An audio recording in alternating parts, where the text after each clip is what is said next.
assumindo aqui a responsabilidade e eu vou estar fazendo um casamento lá em Assis Chateaubriand. Demora a casar, isso é igual ovo, quando choca, choca logo uma dúzia de uma vez aí, né? Vai um atrás do outro. 3 casamentos, um agora, outro mês que vem e outro no outro mês, né, José? Tá certo, né? Então, um casamento aí atrás do outro. Vocês orem, né? Esses casamentos, cada um deles, é criança para dedicar, é casamento para fazer. Graças a Deus por isso. Ainda estamos tendo a honra de ter esse trabalho na igreja. Porque nos dias de Noé, estava bem escasso ter casamento, mas era se ajuntando mesmo. E ainda estamos tendo esse privilégio de ter casamento, isso é uma bênção de Deus, né? Amém? Graças a Deus. E também, deixa-me ver aqui, quero lembrar sobre a reunião de Joinville, final do mês. A igreja foi convidada, não teremos o culto aqui do sábado, que antecede o primeiro domingo, porque eu creio que vocês, a maioria, estarão presentes nessa reunião. E espero que Deus nos dê um bom tempo, uma boa reunião, que recebemos muitas bênçãos também, né? Em Toledo tinha um ônibus com 34 pessoas já, que tinha se alistado para a reunião. Mas tem que completar 40. Então, tem que decidir essa semana, porque depende de hospedagem, depende de contratar o ônibus também. O irmão Isaac está lá lutando e os demais cooperando para ver se aparece mais 6 pessoas, senão não é possível ter essa excursão para Joinville. Então, aqueles que estão indecisos, seria bom que decidisse o quanto antes para colaborar com os que querem ir e não tem carro para ir. Tem que ir de ônibus. E se esses 6 não aparecerem, os 34 não irão. Então, é mais que não vão, né? Então, você que está indeciso, ajude ali, cooperando, aumentando o número das pessoas que vai estar, né? Aqui eu tenho 2 pedidos de oração, muito especial. Todos são especiais, né? Todos os pedidos de orações são especiais. Mas alguns chegam pela internet contando situações tão difíceis e realmente a gente procura orar. E quando toda a igreja ora, aumenta a fé, o número de orações, também a resposta poderá ser muito mais efetiva, né? Se a oração de um justo pode muito de seus efeitos, imagine 40, 50, 100 justos orando. O que Deus, então, não poderá fazer por nós? Aqui é um pedido de oração de uma irmã. A irmã diz assim: boa tarde, querido pastor. Gostaria de dividir com o senhor o que me ocorreu hoje de manhã. No trajeto que faço para o meu serviço, um morador de rua me abordou. Não me pediu dinheiro como de costume fazem, mas apenas me pediu que eu lembrasse dele em minhas orações, pois o vício por bebida tem escravizado sua vida e o tornou um mendigo. Isso o impede de voltar para casa e sua família não sabe a situação que ele se encontra.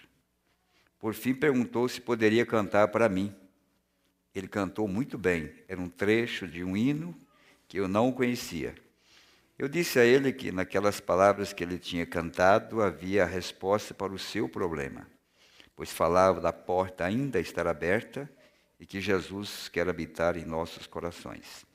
Achei muito curioso que aquele homem, morador de rua, embriagado, ainda assim sua alma conseguiu expressar aquele hino tão bonito com o tema que temos visto nesses últimos dias sobre a porta ainda estar aberta, aguardando a última alma entrar e Jesus estar em nós, nos corações dos que deixaram ele entrar. Deus te abençoe, pastor, e se puder orar por esse homem também, seu nome é Gilmar dos Santos.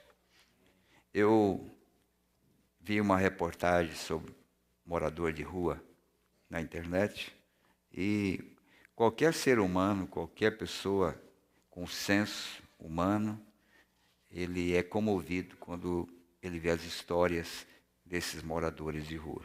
E eu fiquei comovido. E hoje eu recebo essa carta da irmã pedindo oração pelo Gilmar dos Santos. E eu penso assim, se fosse meu filho ou um sobrinho meu, se fosse alguém nosso, né? Às vezes você pensa que sua situação é difícil, mas quando você olha esses quadros, você vê que você não tem uma situação muito difícil, não.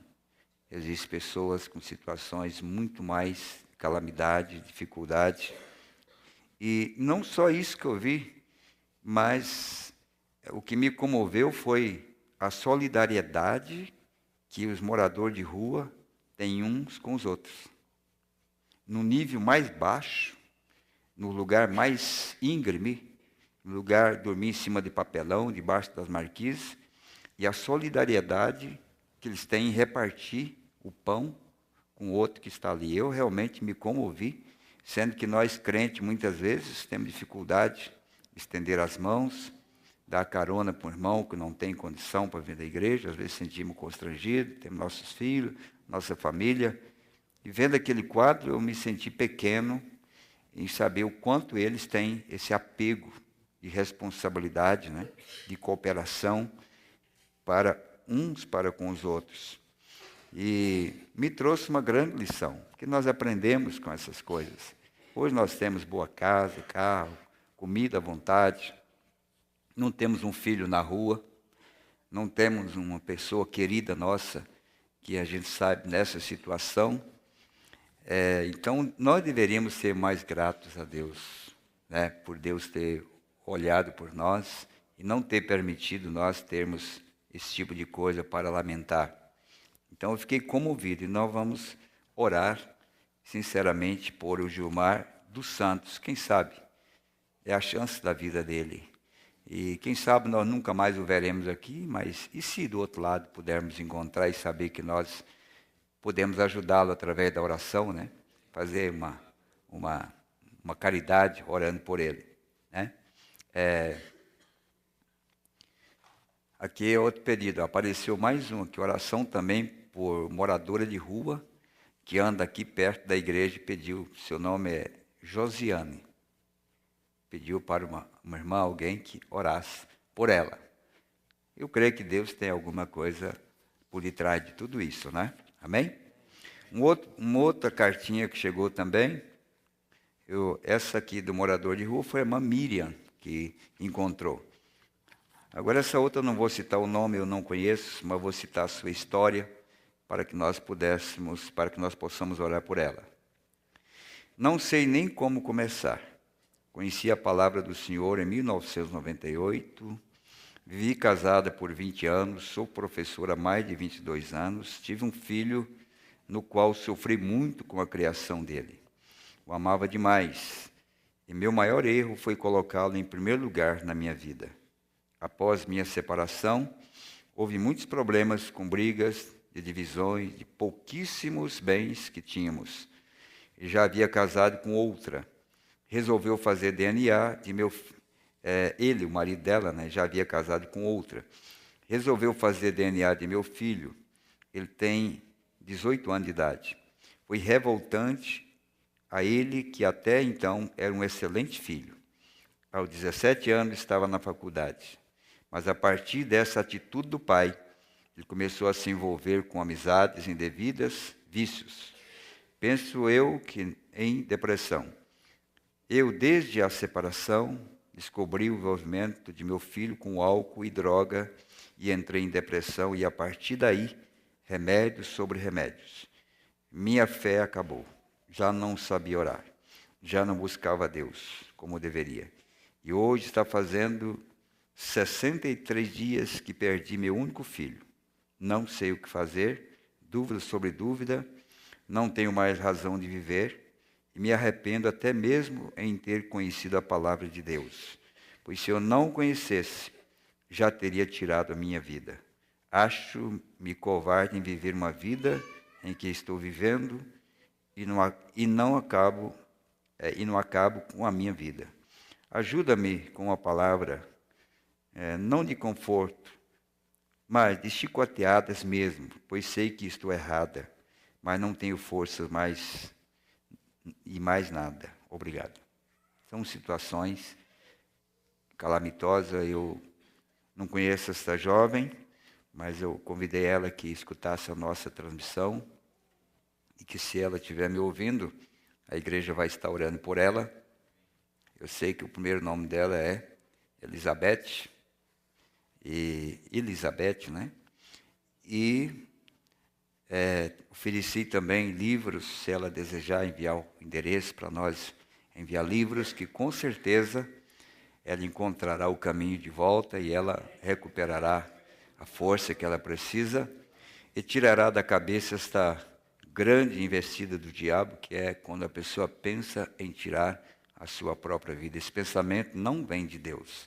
Deus nunca coloca esse pensamento na vida de uma pessoa. E como eu estava assim pensando, irmãos, e hoje com certeza nós podemos orar, né? Então, vendo esses quadros, todas essas coisas, você analisa a sua própria vida confortável e vê se você não tem que fazer um pouco mais por Deus daquilo que Deus tem dado para você. Olha ao seu redor, olha os seus problemas, suas dificuldades, e imagine se realmente você tem sido grato a Deus, mesmo que você tenha momentaneamente dificuldades, mas veja o quanto você tem superado milhares de pessoas com situações tão contrárias e eles ainda estão sobrevivendo. Eu acho que nós temos que agradecer a Deus, amém? Nós precisamos agradecer ao Senhor. Vamos ficar em pé e vamos fazer oração por essas duas vidas. Vocês que estão na internet, fique de pé também, e você vai levantar a sua mão e lembrar do Gilmar dos Santos e também da Elizabeth, para que Deus, através da sua oração, da sua intercessão, Abraão intercedeu por Ló e Deus abençoou. A irmã Hatmuz intercedeu pelos seus filhos e Deus entrou em cena. Enfim, Deus tem provado que Ele escuta as nossas orações.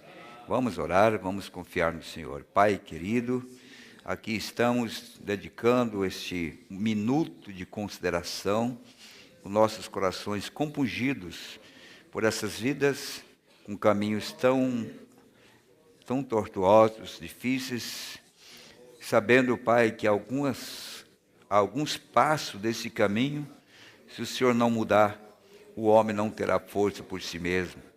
Mas o Senhor prometeu que nos ajudaria nas horas mais difíceis e nos abençoaria para superar, porque o teu fardo é leve. E o Senhor jamais daria ao homem uma carga que ele não fosse capaz de suportar. Permita, Pai, que essas vidas aqui citadas desta noite recebam nesta hora pelo Espírito do Senhor a força necessária para libertar-se da droga, do vício e também do espírito do suicídio, do desânimo e desta carga que cai sobre esta jovem. Pai, nós não podemos fazer nada fisicamente, mas nós podemos pedir ao Criador do universo, que sabe todas as coisas, que visite estas vidas agora, abençoando-as para que se desperte para a vitória, porque a vitória está mais perto dela do que propriamente a derrota, porque o Senhor sempre se pôs ao lado do necessitado, e cremos que o Senhor dará vitória para essas vidas, Pai, e haverá uma libertação.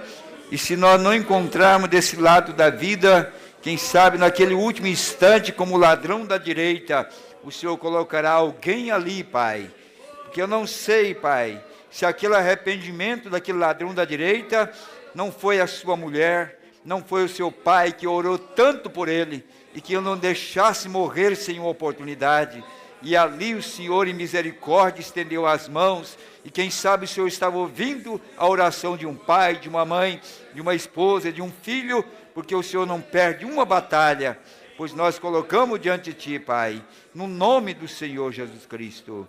Amém, Senhor. Amém. Graças a Deus. Amém. Vamos ler as Escrituras, irmãos?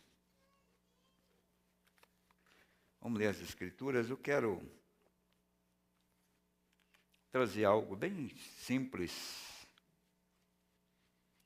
essa noite, repassando algumas coisas que nós temos falado e vendo a extensão da graça de Deus que está percorrendo esse país e o mundo, sabendo que nós somos uma partezinha desse drama que Deus tem dado para nós cumprir enquanto estamos aqui nesta vida. Às vezes você pensa que é tão insignificante.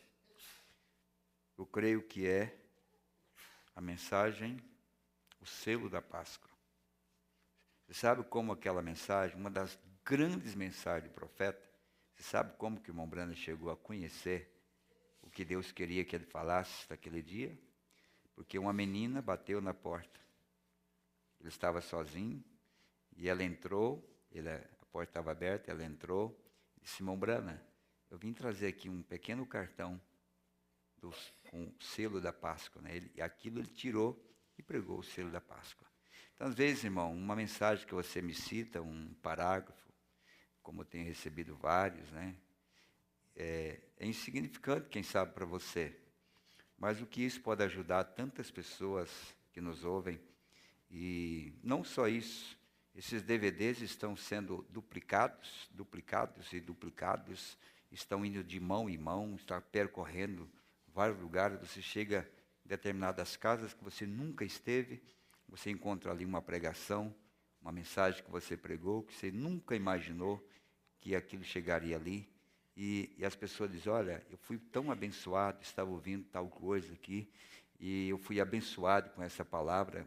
E quando você pregou, você nunca imaginou que isso poderia causar o bem que causou. Então, vamos aceitar a inspiração de Deus, a direção de Deus. Não importa se você não faz algo grande, mas um pequeno que você faz na direção de Deus é muito importante. Né? É muito importante. Então, vamos, dentro da simplicidade. Eu quis colocar esse título aqui, um pouco engraçado, né? O retrato falado é quando a pessoa vê um outro e descreve ele, né, como ele é. E o irmão Breda fala daquela rosto de Cristo, pintado por Hoffman, que ele foi inspirado para fazer ou pintar o rosto de Cristo, né? E o irmão Breda diz que é o mais parecido. Agora aqui eu tenho um retrato falado mesmo, feito pelo próprio Deus, porque ali foi Hoffman, mas aqui, o que nós vamos ler agora em Isaías 53, não foi Hoffman, foi o próprio Deus descrevendo ele próprio, ele mesmo descrevendo como seria. Então não tem erro, ali está exatamente o perfeito retrato falado de Jesus. Vamos ler. Quem deu crédito à nossa pregação e a quem se manifestou o braço do Senhor? Porque foi subindo como renovo perante ele, e como raiz de uma terra seca. Não tinha parecer, nem formosura. E olhando nós para ele, nenhuma beleza víamos para que o desejássemos. Começa por aí. Era desprezado, e o mais indigno entre os homens. Isso aqui não é brincadeira, irmão. Você acha que um mendigo é indigno? Você acha que um andarilho é indigno? Aqui está dizendo que ele era o mais indigno, o mais baixo, o último. Então pense bem nas expressões que o próprio Deus usou para expressar ele mesmo. Isso aqui foi Deus expressando. Nós pensamos que somos alguma coisa, né? Que temos um bom terno, uma boa coisa, mas veja aqui quem era, como ele estava descrevendo a si próprio, realmente o que ele era.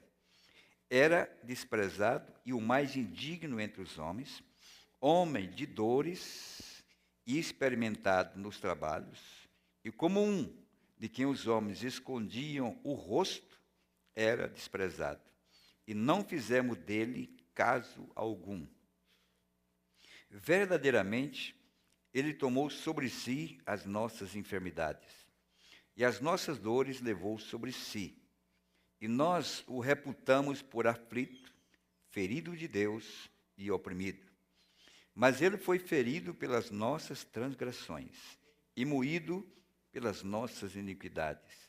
O castigo que nos traz a paz estava sobre ele, e pelas suas pisaduras fomos sarados.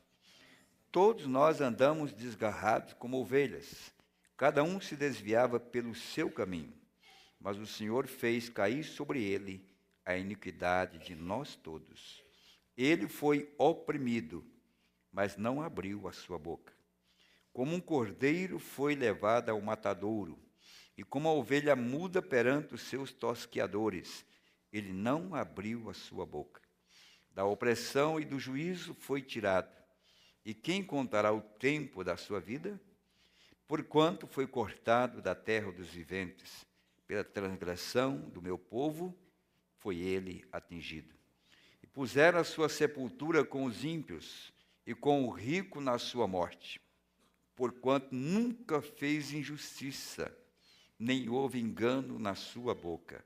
Todavia, ao Senhor agradou o moê-lo, fazendo-o enfermar. Quando a sua alma se puser por expiação do pecado, verá a sua posteridade, prolongará os dias, e o bom prazer do Senhor prosperará na sua mão. O trabalho da sua alma ele verá, e ficará satisfeito.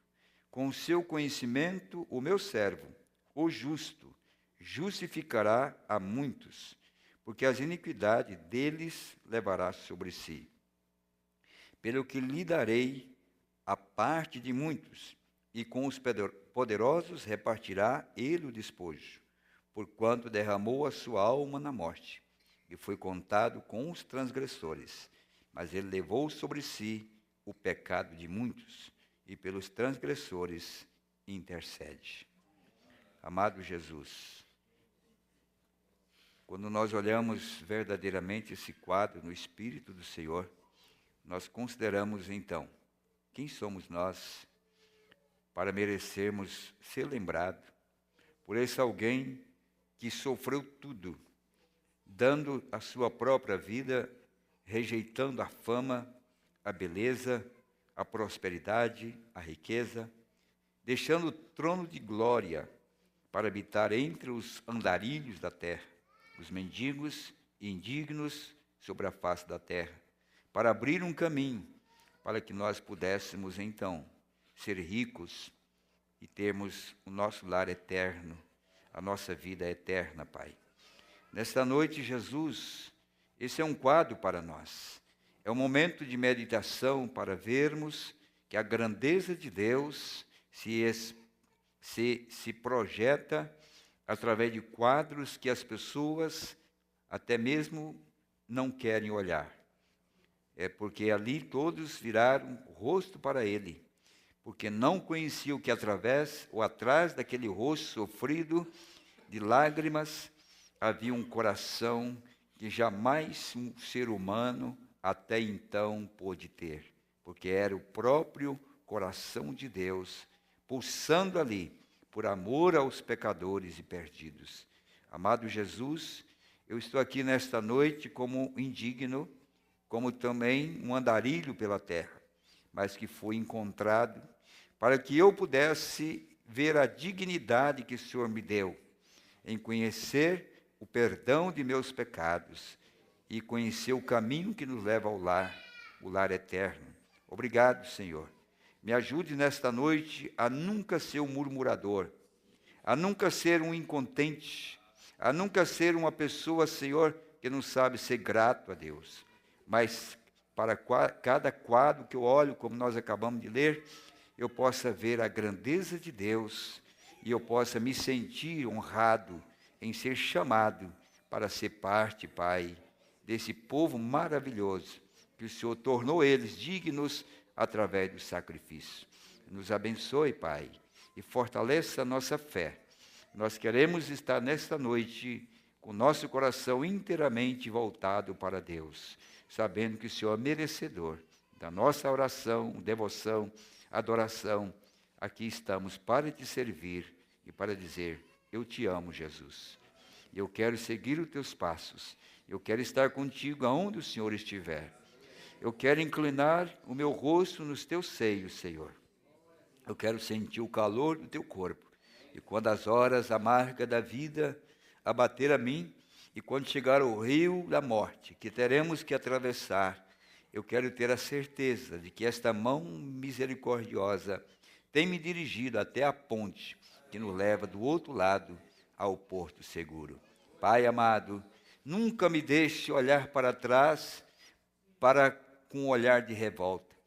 Mesmo aqueles que traspassaram as nossas vidas, mesmo aqueles que magoaram o nosso passado, nos trazendo tristeza, nos trazendo abatimento, nunca me deixe olhar ali, Senhor, com um olhar de ira ou de vingança, mas que eu possa olhar como Jesus, perdendo sangue, o último momento, olhando para o próprio carrasco que furou o seu lado, olhando para as pessoas que cuspiram no seu rosto, olhando para aqueles que mais o maltrataram.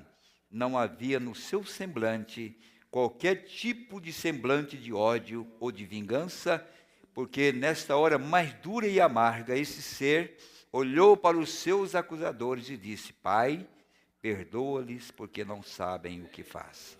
Que esse Espírito esteja em cada um de nós, o Espírito do perdão, Senhor, o Espírito da compreensão, Pai. Eu sei que nós ferimos nossos filhos têm nos ferido, nós ferimos nossas esposas, as esposas têm nos ferido, Pai.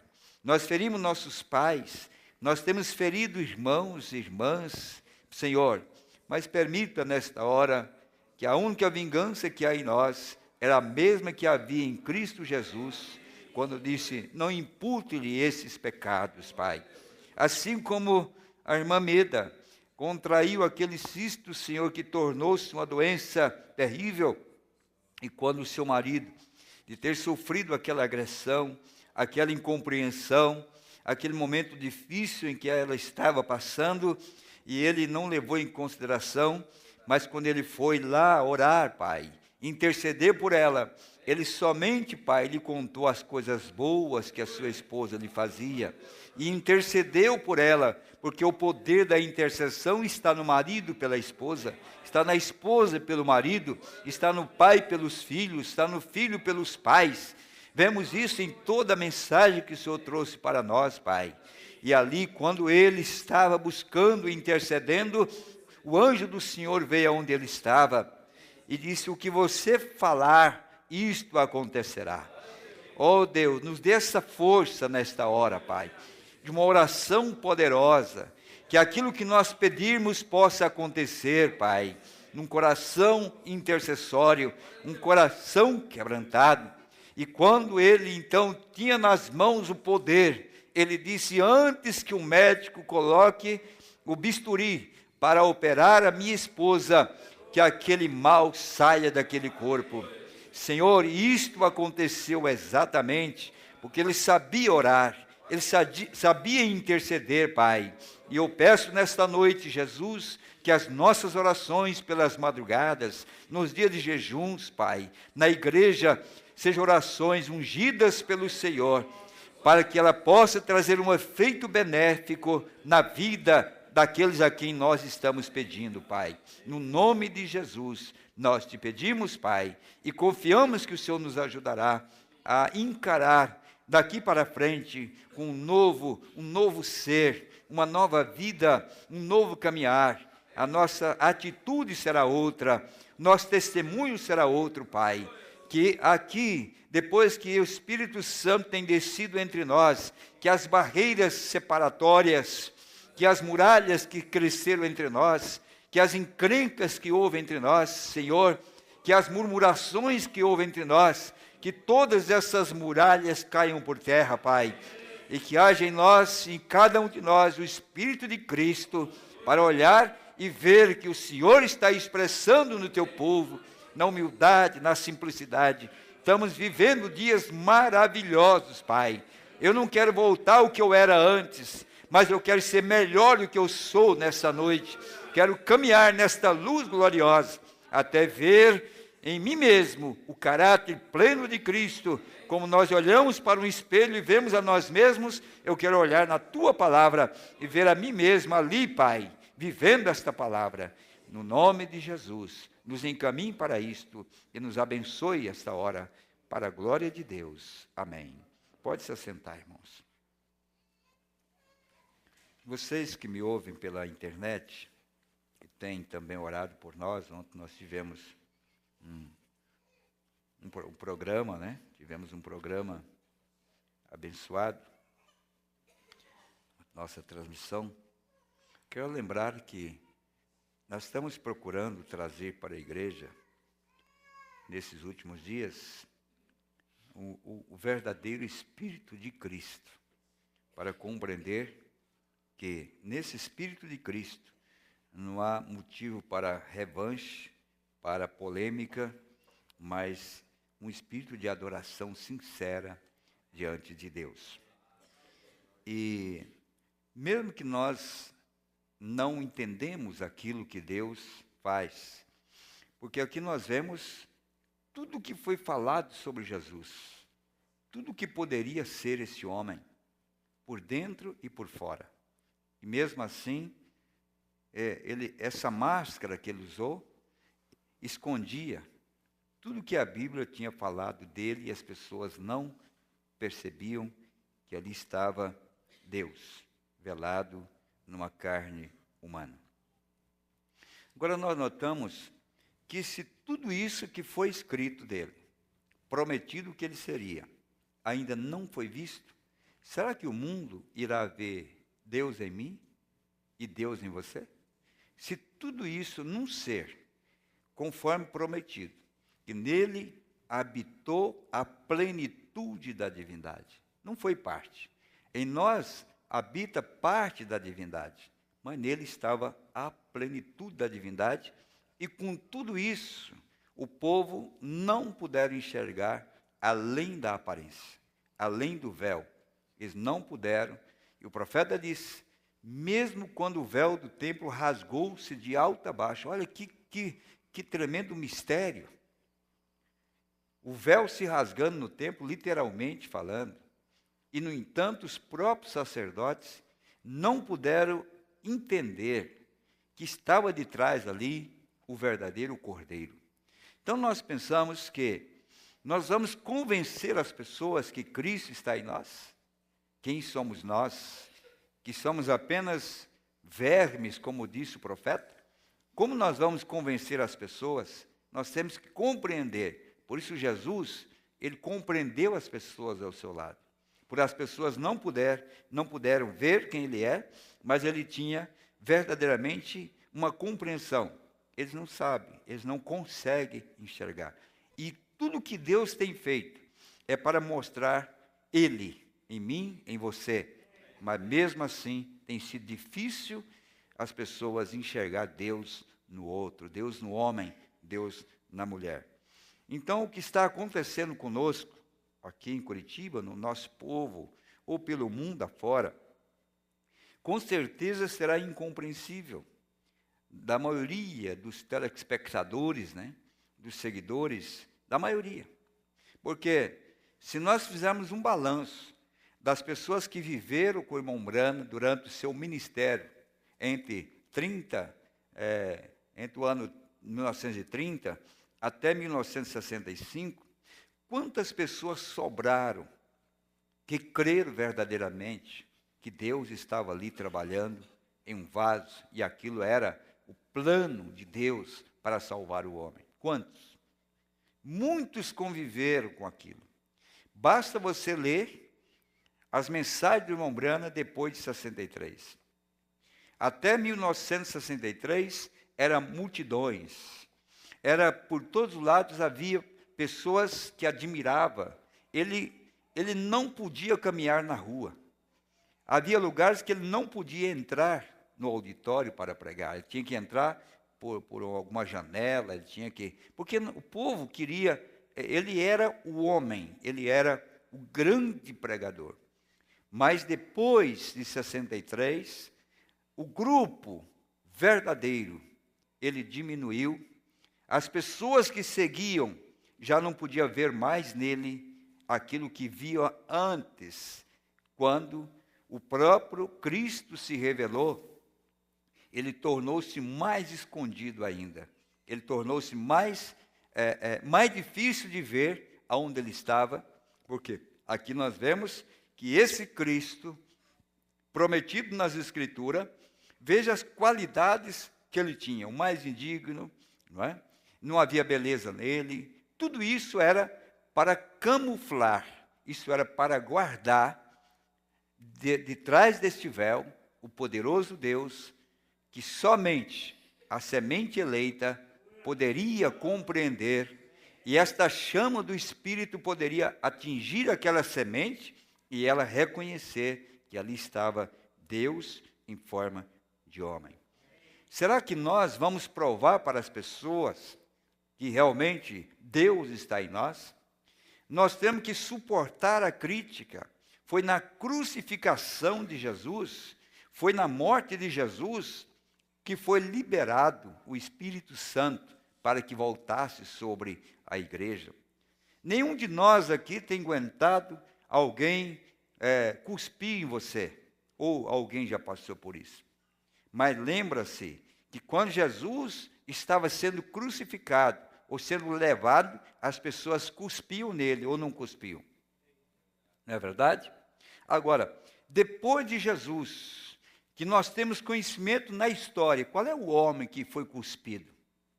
A não ser nos dias da manifestação do Filho do Homem, quando ele estava numa plataforma e aquele bruto, aquele homem endemoniado veio e cuspiu nele. E qual foi a resposta do homem de Deus? A mesma que teve Jesus quando estava lá no Calvário, para não condenar, mas para perdoar. Isso prova que o próprio Espírito Santo, ele muda de lugar. Mas, mesmo que ele mude de lugar, as suas ações serão as mesmas. As suas atitudes serão as mesmas. O seu testemunho será o mesmo. Isto é a prova que Deus não muda. Ele é imutável. E como ele atuou no passado, ele também atuará nesses últimos dias. E se ele está em nós, nós teremos também a mesma atitude. Amém? Para que está ocorrendo este reavivamento agora? Agora, é uma pergunta que foi feita ao profeta. Para que está ocorrendo esse reavivamento? Como poderia prosperar? Como poderia prosperar isto? Como poderia ser abençoado? Não me importa quantas personificações tem. O que é uma personificação? É a semelhança de uma coisa que é original. Não há personificadores se não houver algo para ser personificado. Vocês concordam comigo? Então, nós sabemos que haveria personificações do cristianismo. Haveria personificações daquilo que Deus estaria fazendo nos últimos dias. Para quê? Para que as pessoas não pudessem entender ou conhecer de que lado está. É para isso que vem as personificações. Quando Janes e Jambres fizeram a serpente, ali aqueles magos, né? Fizeram mágicos fizeram aquela serpente. Ora, aquilo era simplesmente para dizer ao povo do Egito: não precisa seguir a Moisés, que nós também temos alguém que faz a mesma coisa que ele. Não precisa crer nisso, porque nós também temos a mesma coisa. Mas há um tempo, quando as imitações são desfeitas. Deus sabe que há um tempo quando as imitações são desfeitas. Os verdadeiros pastores terão que aparecer. Os verdadeiros profetas terão que aparecer. Os verdadeiros evangelistas terão que aparecer. Os verdadeiros mestres terão que aparecer. Porque há um tempo de imitação. Mas existe um tempo específico que eles serão manifestados. Para que o povo saiba o que você tem. Um mágico ou um Moisés? O que você tem? Um verdadeiro ou um falso? Porque o tempo do desafio está chegando. Para mostrar à igreja de que lado realmente nós estamos. Isso não é número. Nós não estamos pensando, embora isso está da parte de Deus, mas nós não estamos pensando que nessa terceira etapa, quando a palavra é aberta, que as igrejas irão aumentar. Não. A terceira etapa é para pôr em ordem aquilo que está em desordem. A terceira etapa não é para a evangelização. A terceira etapa é para pegar o que ajuntou da primeira etapa, da segunda etapa, de tudo o que ajuntou. A terceira etapa é para selecionar o verdadeiro grão e posicionar esse grão na direção correta para servir a Deus. Verdadeira adoração, verdadeira oração, verdadeira conduta cristã, tudo verdadeiro através da terceira etapa. Que Mombrana disse que a primeira etapa e a segunda etapa foi para atrair as pessoas, para que eles vissem aquilo que viria depois. É para que as pessoas olhassem para aquele ser, e agora então, depois, a terceira etapa, ele vai posicionar a pessoa no seu devido lugar. Amém? Então veja bem, ele disse assim: não importa quantas personificações tenha ou algo mais. Isso não. Quando Moisés saiu, houve uma multidão mista que foi com ele. Mas para que foi feito isso? É o próprio Jeová tirando o véu de Deus para mostrar a diferença entre o certo e o errado. O que é então? Revelar a Deus, mostrar a Deus. Revelar é para tirar a dúvida do verdadeiro crente e revelar para ele aquilo que é certo, para que ele possa deixar aquilo que é errado. Então, esta revelação, esse desmascarar, tirar a máscara, é justamente para a igreja verdadeira poder compreender de que lado ela deve ficar. Esse é o propósito de Deus. Isso é o que nós estamos vivenciando hoje. Veja bem. Qual está? Metodista, batista, presbiteriano, ou quem está certo? A palavra de Deus está certa. Seja a palavra do homem mentira e a minha a verdade. Deus não precisa de nenhum intérprete. Amém. Ele faz a sua própria interpretação. Ele a manifesta. Isso dá a interpretação. Deus se desvelando. Oh, que coisa. Bem no meio de nós, nós vemos a sua grande mão dizendo essas coisas, fazendo essas coisas. Amém. Mas que quadro nós estamos vendo com isso? Com aquilo que Deus está realizando hoje. Eu me lembro, quando Jesus estava nas suas últimas horas, cobrir o seu rosto, batia-lhe com uma cana, diz a Bíblia, e dizia assim: diga quem é que te bateu. Só crítica, só zombaria. Mas aquilo era o cumprimento das Escrituras. Ele seria zombado, criticado. Ele foi morto como ovelha muda. Sabia que haveria todo tipo de crítica, mas ele tinha que cumprir as Escrituras. Nós temos que cumprir as Escrituras acerca de nós mesmos, escrita por Deus. Ele diz: tenho algo sobre isso hoje à noite. Sim, veja. De como observar a mão de Deus, o que ela faz, como ela se abre. Eu quero mostrar para vocês. Tem algo sobre isso. E as pessoas dizem: isso é bobagem. Isso aí é fanatismo. É fanatismo. Não tem nada nisso. Isso é bobagem. Isso é Beelzebu. Isso é um diabo. Isso é adivinhação. Isso é isso. Veja, a mesma coisa que eles disseram acerca dele lá, eles estão dizendo acerca dele aqui também.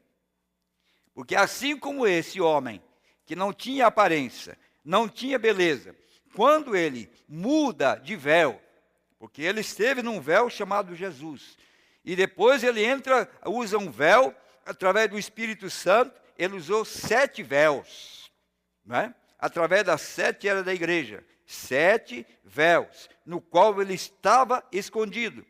Então, nós notamos que nos últimos dias, quando ele se mostra outra vez num véu, ele se esconde num véu, as pessoas então o rejeitam como rejeitaram quando ele estava aqui no princípio.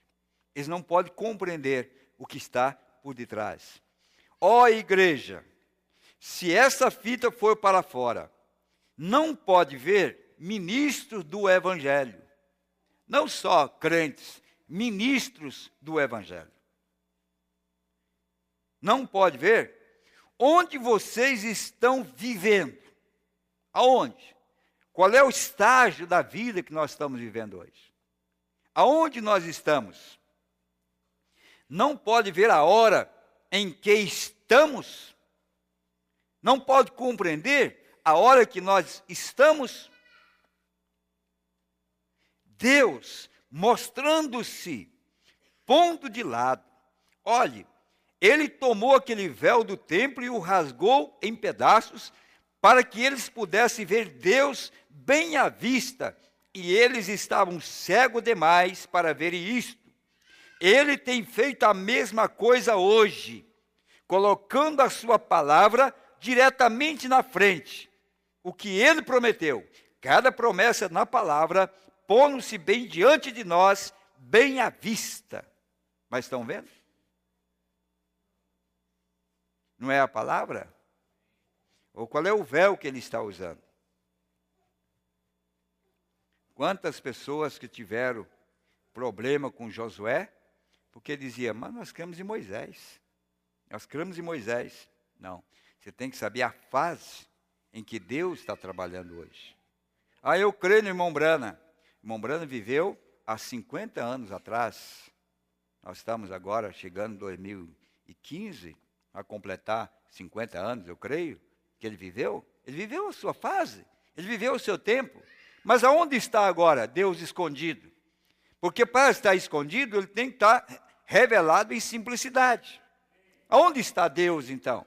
Se Deus estava em William Brana, e ele estava velado ali, como eu falei ontem no nosso programa ali, se você não pode concordar com as Escrituras, se você não pode concordar comigo, mas concorde com as Escrituras, porque as Escrituras testificam aquilo que estava acontecendo. Então, se ele estava no William Brana, e o irmão Brana partiu, então, aonde ele está hoje? É que nossos irmãos que crêem no retorno, eles nunca pararam para meditar que aquele ser prometido, que viria, o Cristo, que viria para dar continuidade, não é num corpo humano. Eles estão olhando literalmente o corpo, a vida de William Branham. Aquilo foi um vaso. Aquilo foi um vaso usado para Deus esconder. Desde o ano de 30 até 65, Deus se escondeu naquele vaso. Percorreu a terra inteira. Não havia nada que Deus não fizesse pela oração daquele homem. Era algo tremendo. Mas depois disso, pregar o William Branham, ou pregar o que ele foi, ou sempre defender, nós sabemos o que ele foi. Ele foi o profeta de Malaquias 4. Ele foi o profeta que revelou os mistérios. Não tem nenhum um pastor que vai trazer mistérios diferentes, ou querendo ser o grande homem, porque nos dias da volta do sétimo anjo, todo mistério seria revelado. Então não ficou mistério para outro revelar, para se tornar um grande homem. Só que agora nós somos o cumprimento dos mistérios de Deus. Nós somos agora aquilo que foi prometido lá. Nós somos o cumprimento daquilo hoje. Aonde está então o mistério agora? O mistério está em nós. O mistério está em você. O mistério está na igreja noiva. O mistério está no povo de Deus hoje. É claro, eles não podem ver, mas eu sinto ele. Né? Eu não posso vê-lo, mas eu sinto que ele está aqui. Não é assim que nós fazemos? Eu não posso ver com meus olhos naturais, mas eu sinto agora que ele está no nosso meio. Eu posso ver que a presença dele muda o lugar. Eu posso ver que sua presença está transformando as vidas. Então, não é pelo olhar, é pela fé.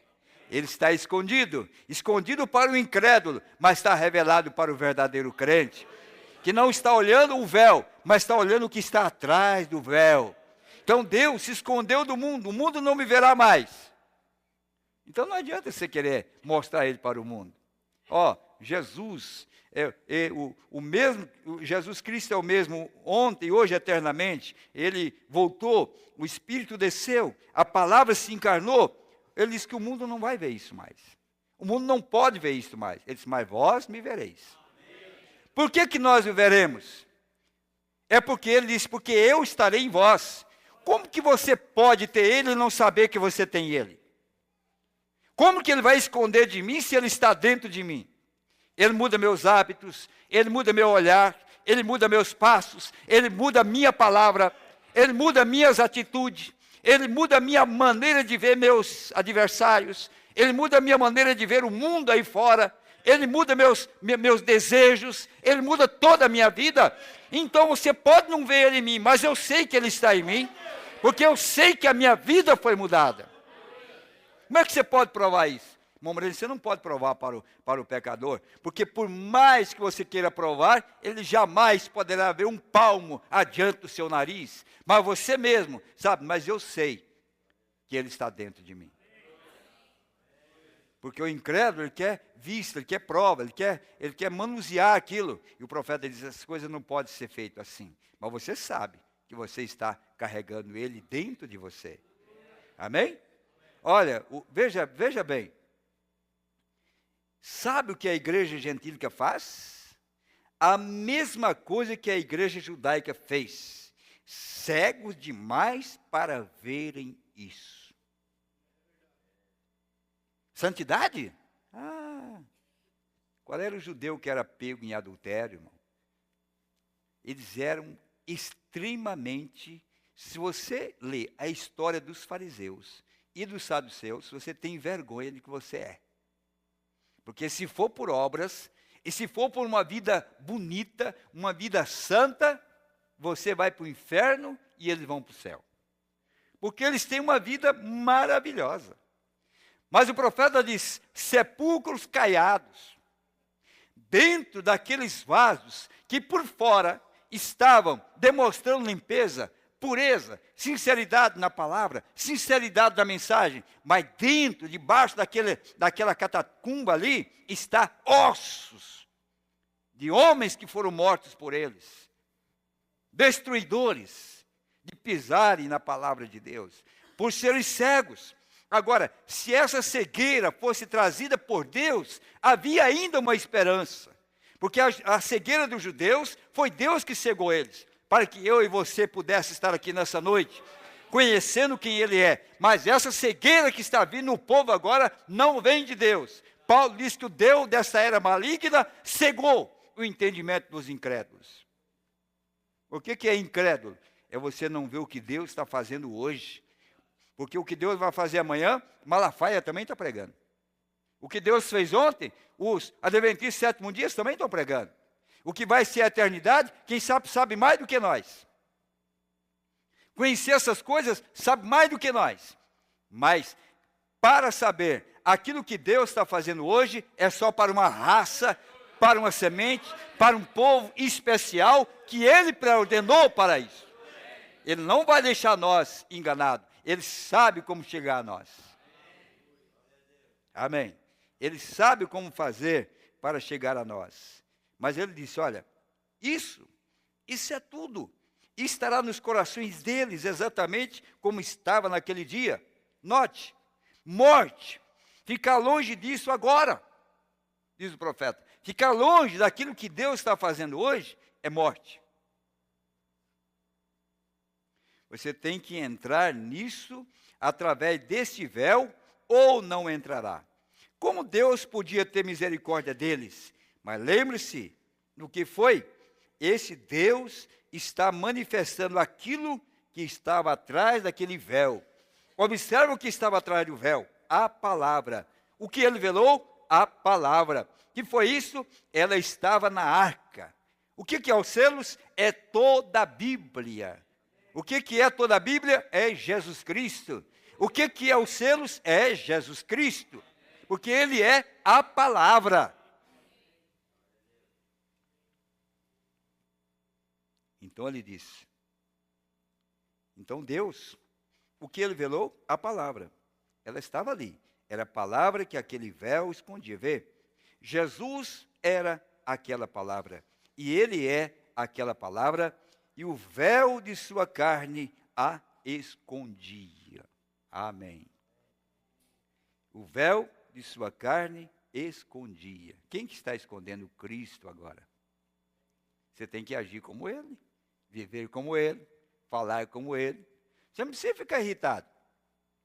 Não, você sabe quem você é. Você não vai se sentir incomodado. Lembra da história da águia? A grande águia que baixou por causa de uma tempestade? Tem hora que nós baixamos mesmo, viu, irmão?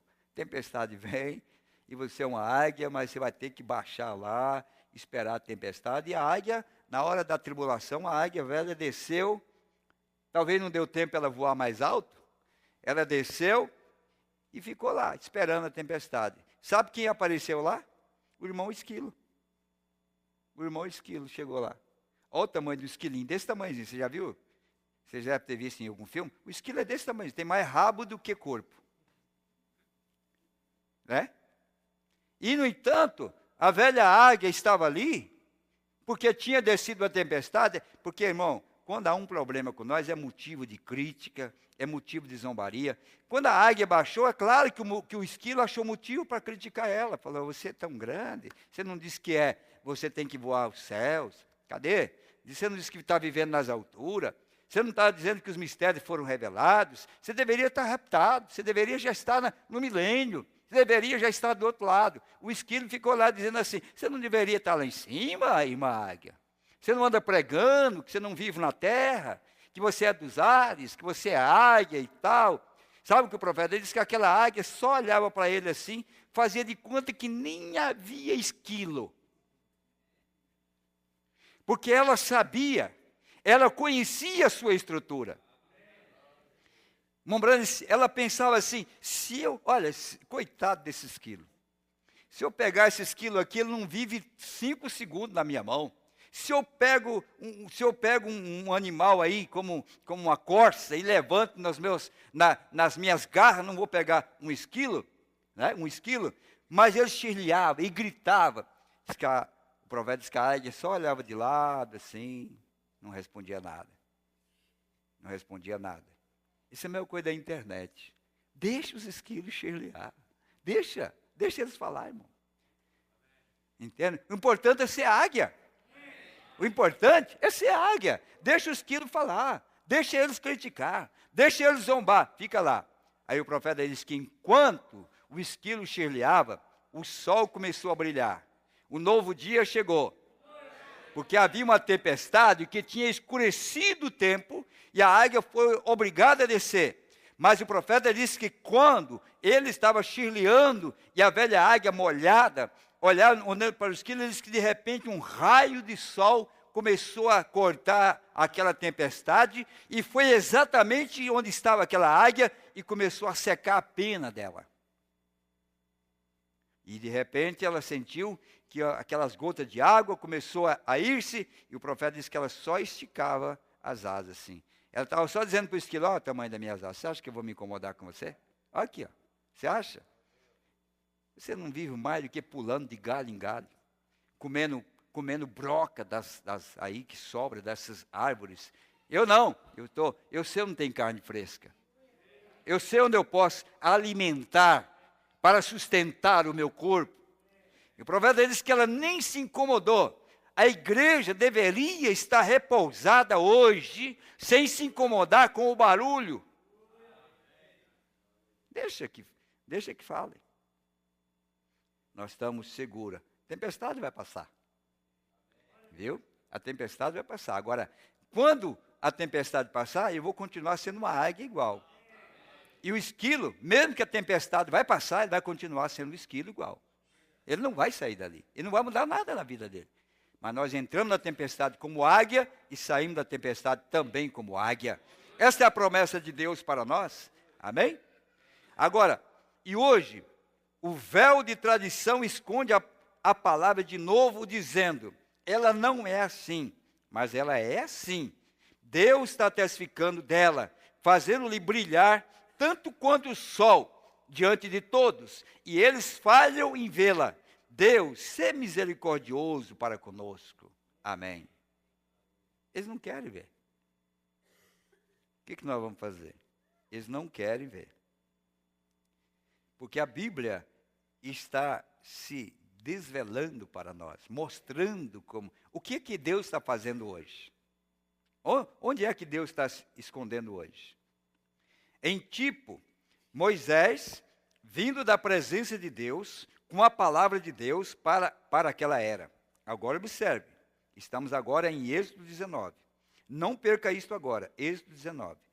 Moisés está vindo da presença de Deus, ou 20, 21, 19, 20 e 21. Moisés está vindo da presença de Deus, ele tem estado dentro da palavra. Amém. Ele tem estado dentro da palavra. A palavra tem sido escrita, e ele, na presença de Deus, com a palavra, ele tinha a palavra para aquela era. Há uma palavra para cada era. E Moisés aparecendo, seu rosto brilhava tanto, vê? A palavra estava nele, pronta para ser manifesta, divulgada ao povo. Amém. A verdadeira palavra, Deus a escrevera. E ela estava com Moisés. Note, ela estava com Moisés e estava pronta para ser manifesta. Se ele era a palavra para eles, ele era a palavra viva escondida. Velou-se. Moisés teve que pôr um véu sobre o seu próprio rosto. Por quê? Ele era aquela palavra. Amém. Até que essa palavra se fizesse conhecida, Moisés teve de velar-se. Amém. Você vê isto? Onde quer que a palavra esteja, ela está velada. Ela está escondida. Moisés tinha a palavra. Agora lembre-se, depois que a palavra se manifestou, Moisés era Moisés novamente. Moisés tinha a palavra. Agora lembre-se, depois que a palavra se manifestou, Moisés era Moisés novamente. Está vendo? Mas enquanto essa palavra estava nele para ser divulgada, ele era Deus. Amém? O desvelar de Deus, o profeta disse que Moisés era quem? Deus. Então, se eu disser aqui que o William Branham era Deus, aí você vai dizer que eu estou endeusando o irmão Branham? Não seja hipócrita, seja crente da palavra. Nós sabemos diferenciar o véu e o que está atrás do véu. Nós sabemos valorizar o que está atrás do véu. Que é hipocrisia, irmão, essa santidade fabricada, de querer jogar sombra, de que nós estamos endeusando o profeta. Ele era Deus mesmo. O profeta disse que Moisés era Deus. E quem é o profeta do terceiro êxodo? O primeiro êxodo foi Moisés. O segundo foi Jesus. E o terceiro êxodo? Quem é o profeta do terceiro êxodo? Agora, o que vocês devem entender, irmão, vocês que me ouvem pela internet, que mesmo Deus e Moisés não mudou o nome de Moisés para Jeová, não mudou o nome de Moisés para Jeová Jirê, não mudou o nome de Moisés para outro nome, ele continuava com o mesmo nome, mas quem estava dentro dele era Deus. Deus estava em Moisés, Deus estava no irmão Branham. Agora, se você concordar que Deus estava no irmão Branham, eu pergunto, você concorda agora que Deus está na noiva? Porque o profeta disse que era transferido dele, agora isso viria num povo. Era um homem com Deus, agora é um povo com Deus. Era Deus em um homem, agora é Deus num povo que está vivendo na terra hoje. Agora, se você não pode crer que Deus estava lá, no irmão Branham, ressuscitando morto, fazendo milagres, sinais e prodígio, aí você vem numa igreja aqui, como a nossa, você vai crer que Deus está escondido aqui? Não crê nem no que estava lá, fazendo todos os sinais, que poderia, como estava prometido, como é que nós vamos provar então para ele? Não, incrédulos, não creram lá, não crerão aqui também. Eu não estou injetando aqui uma ideia minha, eu estou dizendo aqui o que a boca de Deus diz. E eu creio que irmão Branham foi a boca usada por Deus para trazer o assim diz o Senhor. E aquilo que ele falou é a pura verdade. Pode que não passe em alguma garganta aí. Né? Como o irmão Branham estava dizendo, que estava num museu, onde havia uma como é que esse que tem nos portos aí, esses containers, alguma coisa assim, e tinha lá uma baleia, né? Uma baleia. E tinha um homem dando uma instrução, falou, está vendo aí essa história aí, que Jonas foi engolido por uma baleia, você quer ver? Pegou uma bola de beisebol, alguma coisa assim, chegou lá na garganta da baleia, falou, não passa nem uma bola dessa aqui, como é que vai dizer que a baleia engoliu? Deus deixa coisa difícil, não deixa, irmão?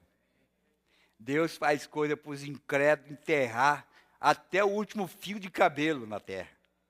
Mas ele se enganou, porque ao lado daquela baleia estava alguém que representava Deus, o criador da baleia. Estava ali, era um profeta. E o profeta sabia os mistérios de Deus. E aquele homem começou a gargantear que aquela baleia jamais poderia ter engolido Jonas. Aí o profeta disse, ô meu amigo, para aí. Você está lendo as escrituras errado. Você não está lendo a Bíblia certa. Mas o que o senhor é? Eu sou o reverendo Brano, eu sou um pastor. O senhor é daqueles que acredita? Eu falei, não, eu acredito e sei que isso é verdade. Você está lendo a Bíblia errado. Ele disse, não, mas olha aqui, eu vou provar para o senhor que não passa. Pegou a bola, colocou, não passa. Ele disse, ele não falou dessa baleia. A Bíblia diz que Deus preparou uma baleia. Ele preparou a baleia.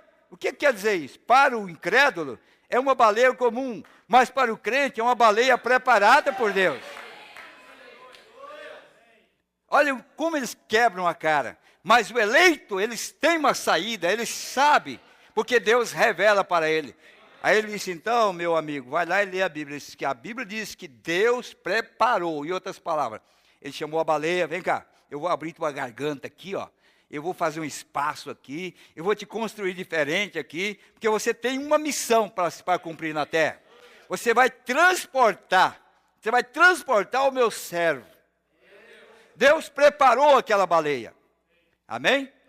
Irmão, eu creio que até a língua da baleia foi preparada, porque o irmão Brando disse que quando ela chegou lá, e aqueles pescadores que criam que o seu Deus era o peixe, e quando ele chegou ali, o irmão Brando disse que aquela língua saiu como uma prancha de dentro da boca da baleia, e Jonas saiu caminhando em cima da prancha, assim, ó, saiu da boca da baleia. Ele não precisou nem pregar para Nínive. Quando ele saiu daquele jeito, tudo que ele falava era verdade. Ele só disse assim, ó, arrependa, ou então dentro de 40 dias não vai ficar um vivo nessa cidade aqui. Às vezes, irmão, essa é a mensagem de salvação que nós temos que dizer para as pessoas. Chega lá e fala, olha, você vai morrer, ou você aceita Jesus, ou você está morto. Essa enfermidade vai te levar mesmo, ou aceita Jesus. Isso foi Jonas. Arrependa, ou em 40 dias não tem ninguém para contar a história. Irmão, aquela pessoa que idólatra, não se lembrava de Deus, até os jumentos jejuaram dali para frente. Até os animais de estimação tinham que jejuar. Todo mundo jejuou. Deus sabe como fazer a coisa. Para salvar, Deus sabe como fazer. Amém? Então veja bem, é que eles querem entender a palavra da sua própria maneira. Mas a mente espiritual, ela entende bem tudo. Como eu estava dizendo domingo, o problema de casamento e divórcio é para o filho do homem. Por isso que ele foi sozinho falar com a samaritana lá. Não, fica aqui que vocês vão ter muito problema aqui, viu? Vai dizer que pode, não pode, não pode. Deixa que eu mesmo vou resolver esse problema. Aí traz aquela pecadora lá, que ia ser apedrejada. Não, esse problema é meu, pode ficar de lado. Eu resolvo esse problema. E resolveu da samaritana, resolveu daquela mulher pecadora, e continuará resolvendo de quem quer solução, porque ele é o mesmo ontem, hoje e eternamente. E o Filho do Homem foi manifestado para fazer o que ninguém mais pode fazer.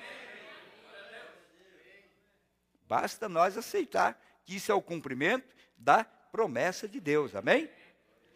É fácil entender? Não. Mas quando o Espírito Santo vem, você entende. Né? Mombrana disse, eu não entendo como que uma vaca preta come capim verde, dá queijo amarelo e leite branco. Mas eu como queijo e eu bebo leite, e se for preciso eu tiro o couro preto e como a carne dela, e não estou nem aí. Eu sei que é uma vaca, e eu sei que é leite, e eu sei que é queijo. Nós não queremos saber a origem, nós queremos saber o que está produzindo isso agora, que Deus está fazendo no nosso meio. Amém. Então ele diz assim, ó. Mas enquanto essa palavra estava nele para ser divulgada, ele era Deus. Aí, então as pessoas não entendem. Irmão Branda mentiu. Ali não era Deus. Deus não mente. Mas quando ele falou assim, esquilo, vem a existência, ali não era o William Branham. Ali era Deus nele. Ou não era? O irmão Branham disse, a Bíblia disse que Davi era um homem segundo o seu coração, o coração de Deus. Você já leu isso, não leu? Mas a Bíblia diz, não na questão de Urias.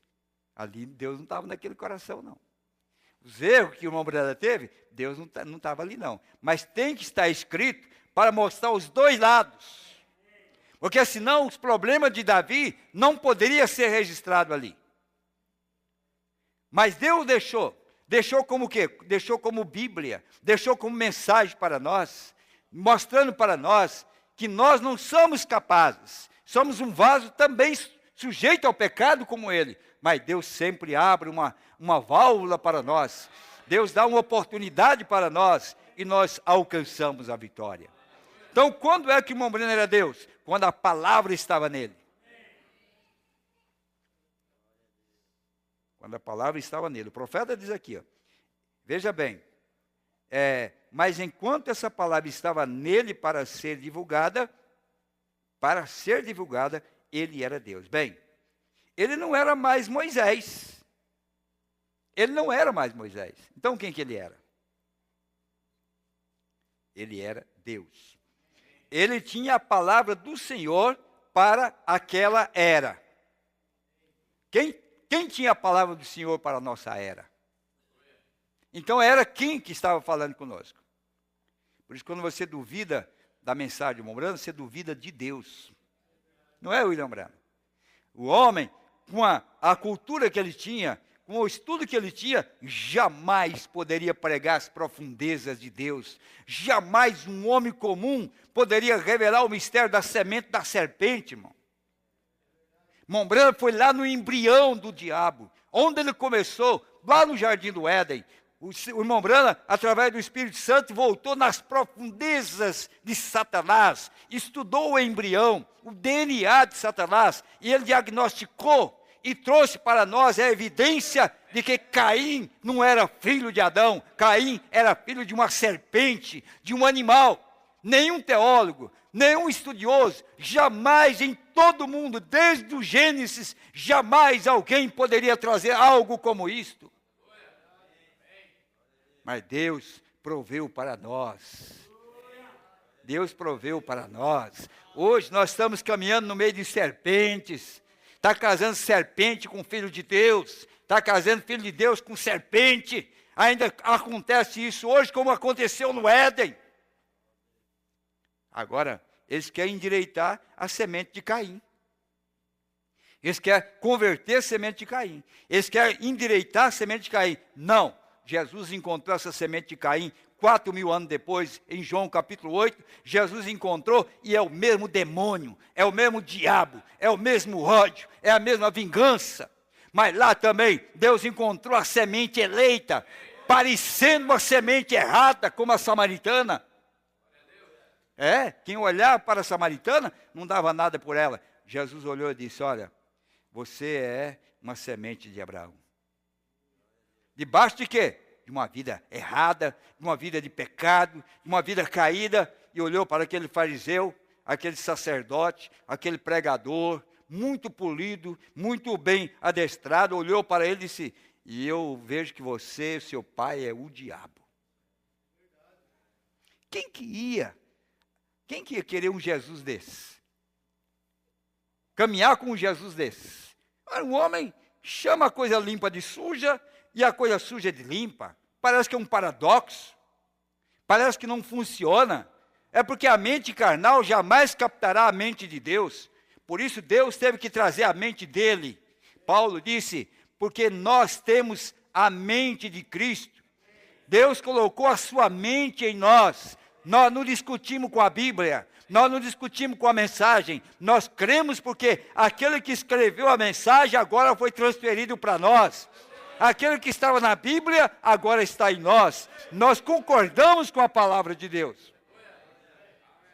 Nós não vamos discutir com a Bíblia, discutir com a mensagem, nós vamos aceitar o que está escrito. Nós não compreendíamos isso, mas agora nós compreendimos. Então, uma hora ele era Deus, outra hora ele era Moisés. É o natural e espiritual. Ele tinha a palavra do Senhor para aquela era. Nada podia tocá-lo até que isso estivesse terminado. Por isso o irmão Brana só partiu quando os selos foram abertos. Não tinha mais nada para fazer aqui.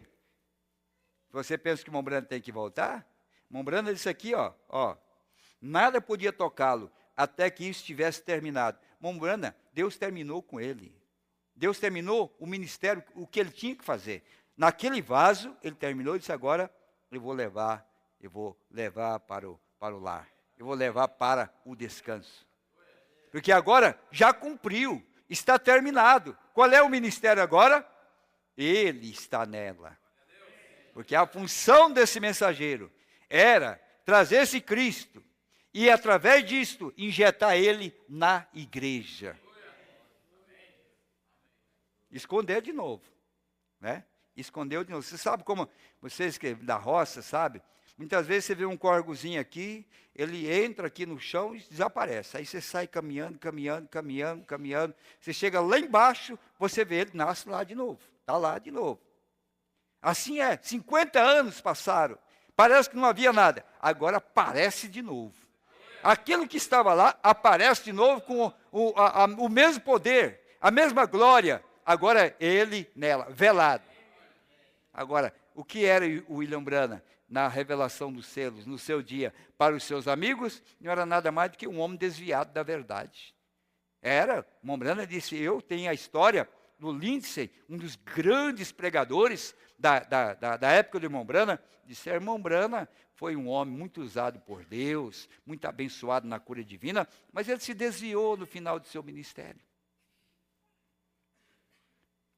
Eu conheci também o irmão Raimundo lá, desde que começou, era solteiro, pregando, mas coitado, está desviado agora no final do ministério dele, desviou, está trazendo umas coisas aí novas, está desviado. Se tem que se cumprir em nós a mesma porção que se cumpriu nele, em menor, eu sei que tem que acontecer conosco. Ou não vai acontecer com nós. Porque o Lindsay disse, na verdade, ele foi um homem usado por Deus, mas ele desviou. Eu tenho o escrito dele lá. Desviou? Não, eles é que desviaram da verdade. Quando o irmão Branham fez uma esquina, e abriu os selos e trouxe os mistérios, sabe o que fizeram? Aqui não, partiram para o outro lado, porque agora, essa volta na esquina era em busca da semente eleita, era o livro aberto, em busca da semente eleita. Seus nomes não estavam lá, por isso eles não puderam permanecer ali. Mas aqueles que o nome estava, Deus continua buscando esses nomes. E Ele vai te encontrar onde você estiver. Porque para aqueles, para ele não teve efeito nenhum. Aí você pega lá agora. Eu fico até admirado, sabe, irmão? Porque tem um folheto aí. Não sei se nós temos aí, Hugo, o folheto do T.L. Osborne. Tem T.L. Osborne? É um folheto que foi impresso por crentes da Bíblia, né? Está ali. Estava conosco ali. Eu conheço esse folheto há muitos anos. O T.L. Osborne é o que fez o funeral do irmão Branham. Aprendeu no ministério do irmão Branham, né? E ele fala do irmão Branham. Sabe o que ele fala? Deus não podia deixar nós sem um testemunho. Esse homem, William Branham, foi Jesus Cristo caminhando na terra, mais uma vez, como ele caminhou na Galileia. Está escrito lá. Agora, como é que pode evangelizar com uma coisa dessa e combater logo, exatamente evangelizar com aquilo que o próprio homem está dizendo? Que o irmão Branham era Jesus Cristo caminhando na terra, aqui na terra, como estava na Galileia, e você agora dizer para mim que isso não é verdade. Nós estamos dizendo aqui, que o irmão Branham, eu estava dizendo, eu creio que foi domingo, onde eu disse, o irmão Branham disse que era Jesus em Davi.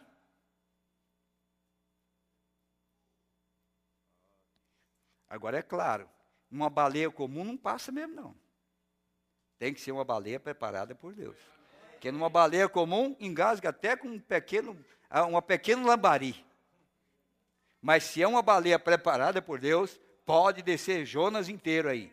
Sabe quem era Jonas? Era a palavra, porque ele era o profeta. E esse Jonas não passa hoje na garganta dessas baleias, porque ela não foi preparada por Deus. Mas aquelas a quem Deus preparou, ele vai engolir a palavra inteira. Por isso, coma o livro, e João chegou e comeu mesmo. Ele comeu mesmo. E nós estamos comendo o livro inteiro. Olha, vê se nós podemos crer nisso aqui, ó. Ninguém podia tocá-lo até que estivesse terminado. Tinha essa palavra com ele. Assim, portanto, quando ele veio, as pessoas viraram suas cabeças. Não podiam entender. Opa, quando ele veio, as pessoas viraram a cabeça. Ele não veio no Monte Pôr do Sol? O profeta disse que era Cristo que veio ali. O profeta disse, ele era Cristo. Olha os olhos dele, olha a barba dele, era Cristo. Olha a peruca branca. Mas sabe o que o profeta disse? Quando ele veio, as pessoas viraram suas cabeças, não podiam entender. Elas tinham se transformado. Ele era um sujeito diferente. Ele era um sujeito diferente. Ele veio com essa palavra, e ele pôs um véu. A Bíblia diz, sobre o seu rosto, pois ele tinha a palavra, e ele era a palavra para eles. Amém. Ele era a palavra para eles. Mas eles não podiam ver, eles viraram o rosto. A Bíblia não diz, que Isaías 53, que ele viraria o rosto e não daria crédito a ele. Quem deu crédito à nossa pregação? Quem deu crédito à nossa pregação? Aí começa a descrever quem ele é. Sabe por que não deram crédito? É porque ele começou a descrever quem ele era e eles nunca imaginaram que ele era realmente aquilo. Era tão simples, era tão indigno. Eu não tenho aqui o parágrafo agora, mas eu estou preparando para ler depois, numa outra oportunidade. Mombrano disse assim, e o rapto? Não, você não viu o rapto? Ele já sucedeu. E você não viu. Mas como que aconteceu? Como é que passou por cima da nossa cabeça? É que a trilha que você vai ser raptado, só o eleito conhece. Só existe uma forma de conhecer, se você permanecer em toda a palavra, para o dia, para a hora, o momento que nós estamos vivendo. E quando aquela palavra for revelada, oh, que coisa, que espécie de rosto ela será. Agora, que espécie de rosto ela terá? Ela terá de ser velada. Ela tem de ser velada. Agora note, então, o Espírito é velado em um templo humano. Veja, ele deve falar as palavras naturais com um véu natural.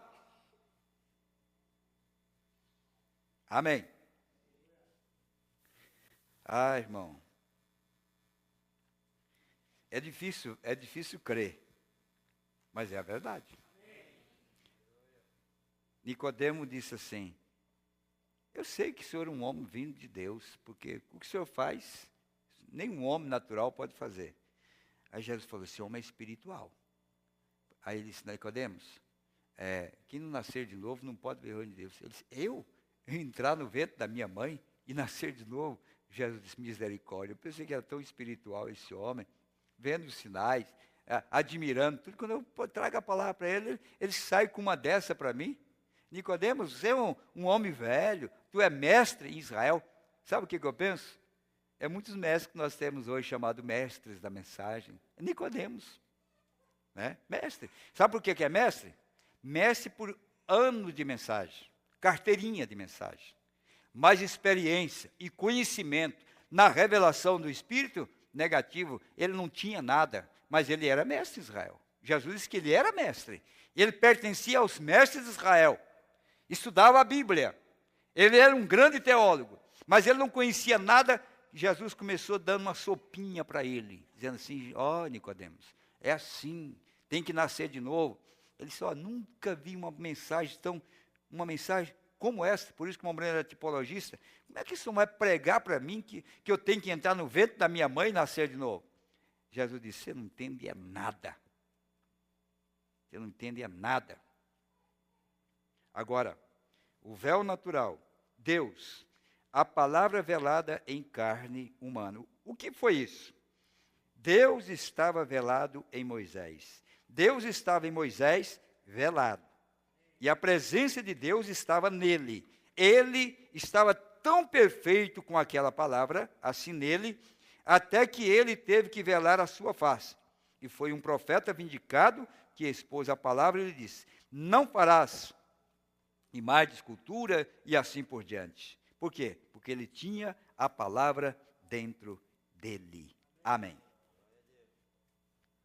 Quem viu? Moisés. Poucos entraram na terra prometida com tudo aquilo que estavam vendo diante dele. Até o rosto dele se transfigurava. Eu vi o irmão Ed Bispo contar uma experiência com o irmão Brandon, que foi um dos pregadores que mais caminhou com o profeta, foi o irmão Ed Bispo. Foi um dos que mais teve tempo com o irmão Brandon. E ele disse que estava viajando com o irmão Brandon, no carro, e o irmão Brandon dirigindo, e ele sentado do lado, e ele começou a fazer algumas perguntas para o irmão Brandon sobre o sobrenatural. O irmão Brandon começou a explicar sobre a coluna de fogo e essas coisas todas, assim. E enquanto ele estava conversando ali, ele disse que quando ele olhou para o irmão Brandon, todo esse rosto do lado direito era puro fogo. Que ele virou, ele não conseguiu enxergar o rosto do profeta. Testemunha. Não que nós precisamos disso para aquele que o irmão Brandon é profeta, mas homens que estão vivendo hoje, testificando, que ele olhou, todo o lado dele era fogo. E ele disse que, enquanto ele estava indo, um animal atravessou, não sei se foi uma vaca, um alce, atravessou, e ele viu, vai bater. Eles que viu quando o carro passou por dentro daquele animal, e ele falou, matou. Eles pararam o carro, olhou, não tinha nada. O carro passou por dentro daquele animal e não aconteceu nada. Não é maravilhoso? Agora, o que adianta você olhar para trás? O que adianta você elevar o profeta? Você magnificar o profeta, sem dar valor o que saiu de dentro dele, que agora está caminhando conosco agora.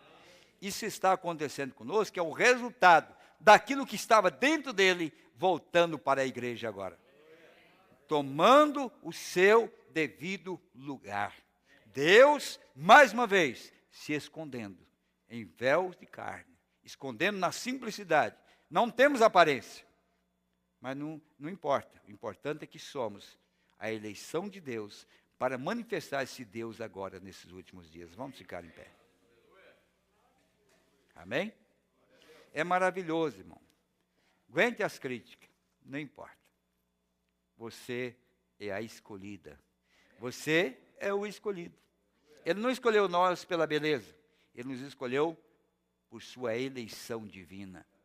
Não escolhi eu, não amei a Jacó e aborreci a Esaú, nem antes de nascer. É porque Deus é maravilhoso, Ele te escolheu. Ele não pensou o que você era, qual é a cor de teus olhos, ou que nível social você tinha. Ele te escolheu para ser parte do seu povo, da sua igreja e da sua noiva. Amém? A vocês que nos acompanharam, Deus vos abençoe. Amém? Aqui está dizendo aqui, ó, acerca de Jonas, a Bíblia diz que foi um grande peixe, não uma baleia. Não, a Bíblia diz que foi uma baleia. No Velho Testamento foi um grande peixe. Mas você pega a referência a Jesus falando, diz que foi uma baleia. Então, no Velho Testamento não tinha nome. Mas no Novo Testamento tinha nome. Era uma baleia. Amém? Obrigado. A irmã Gleci e família em Colombo. Uma Margarida em Curitiba. Irmã Manuel em Fazenda Rio Grande.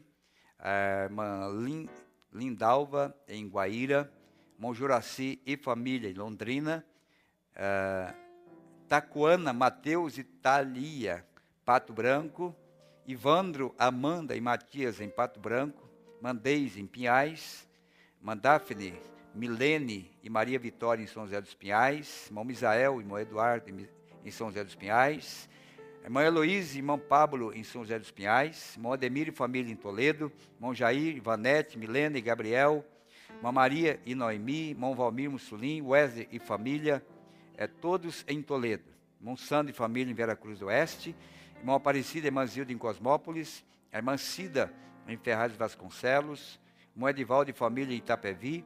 Irmão Josias e família em São Paulo. Irmã Dora e irmã Vitória em São Paulo.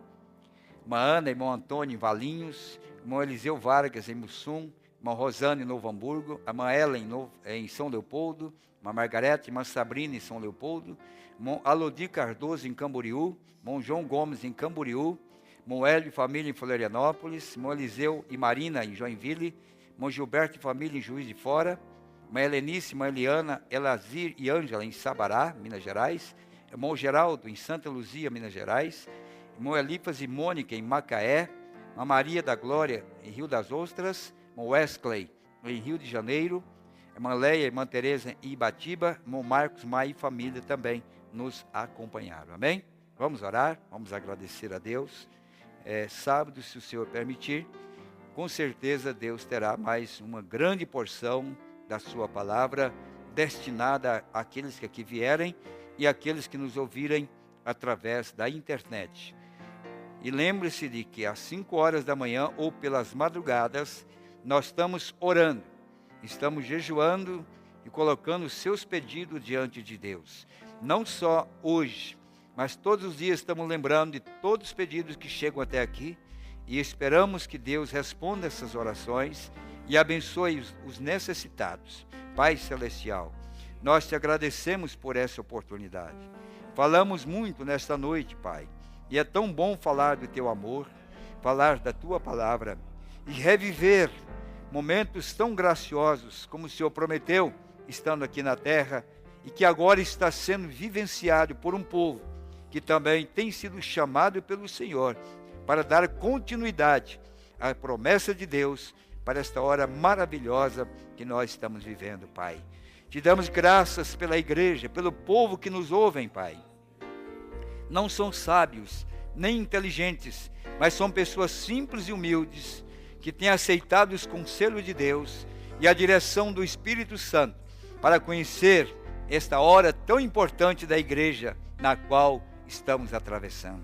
Nesta noite, Pai, já temos orado pelos enfermos, temos orado pelos pedidos que chegaram até nós e oramos para que o Senhor continue abençoando cada vida aqui presente e abençoando aqueles que nos ouvem aonde estiverem, suas petições, seus desejos, Pai, suas angústias, seus sofrimentos não estão alheios aos teus olhos e cremos que o Senhor dará força e poder para vencerem, para alcançar a vitória plena que o Senhor já designou para nós. Aquele que vencer se assentará no meu trono, assim como eu venci. Mas tu disseste, estando aqui na terra, eu venci o mundo, e nós estando em Cristo, nós somos mais do que vencedores. Assentaremos no trono como um vencedor, Pai. Que o mais fraco seja ajudado nesta noite, que os debilitados recebam força para continuar, que os tristes recebam a dose da alegria, Pai. Que aqueles que estão abatidos levante-se para a vitória e creiam que a obra do Calvário consumou para nós tudo o que precisamos para alcançar a plena vitória diante de cada adversário, de cada demônio que tem se levantado, seja ele de enfermidade, seja ele de problemas matrimoniais, seja ele de problema no trabalho. Nós sabemos, Pai, que somos mais do que vencedores. Ninguém parará o teu povo nesta hora. Somos o povo escolhido da última hora. Oh Deus, da hora 1/10, Senhor, fomos chamados por esse propósito nesta hora. Por isso, ó Pai Celestial, não deixe o povo desanimar. Jesus está aqui, o Espírito Santo está aqui, Deus está aqui conosco, a sua palavra está sendo vivificada entre nós mais uma vez. Ajuda-nos, Pai Santo, tire qualquer vestício de incredulidade, qualquer sombra de incredulidade, faça-nos crentes em toda a tua palavra. Não deixe nós interpretar a Bíblia, nem discutir com a tua palavra, mas permita-me comer, alimentar a minha alma, alimentar o meu coração com a palavra manifestada para esse dia, pois a tua palavra para hoje, Pai, esse ministério profético que o Senhor guardou para esse último dia, para um povo especial, sem aparência, Senhor. Oh Deus, um povo que não tem de que se jactanciar, mas um povo que tem tido a promessa de ser o povo que receberá Deus mais uma vez na sua vida. Esconderá Jeová, esconderá o Espírito Santo nesse dia, para manifestar a sua própria natureza, na paciência, no amor divino, Senhor, na temperança, nas virtudes, Senhor, na piedade. O Senhor prometeu que traria isto para nós, e tem vindo até nós, Pai. Dou-te graças nessa noite, pela bondade e a misericórdia do Senhor. Ajuda-nos a ter um final de semana abençoado. Abençoa o irmão Elismar, que estará pregando aqui sábado e domingo, Senhor. Abençoa a viagem do irmão Joglair. Oh Deus, abençoe nossa viagem também, Pai. Ajuda-nos, Pai Santo, através do Teu Espírito, ajuda-nos, Pai, a levar essa mensagem, a caminhar nessa mensagem e levar em nossos corações aquilo que Maria tinha certeza, que dentro dela estava a palavra se formando, sendo carne. Ela podia levar alegria para Isabel, levar a ressurreição para o pequeno João, levar alegria para os tristes. Essa igreja seja esta Maria nesta hora, carregando a palavra no seu coração, na sua vida, para levar alegria e paz e palavra de consolo àqueles que nos rodeiam, Pai. Em nome de Jesus Cristo, aceite a nossa gratidão e leva-nos em paz nesta noite. Nós agradecemos por sua presença, Pai, em nome de Jesus. Amém. Deus te abençoe. Um abraço fraternal. Até a volta, se o Senhor assim nos permitir. Deus te guarde pelo seu poder.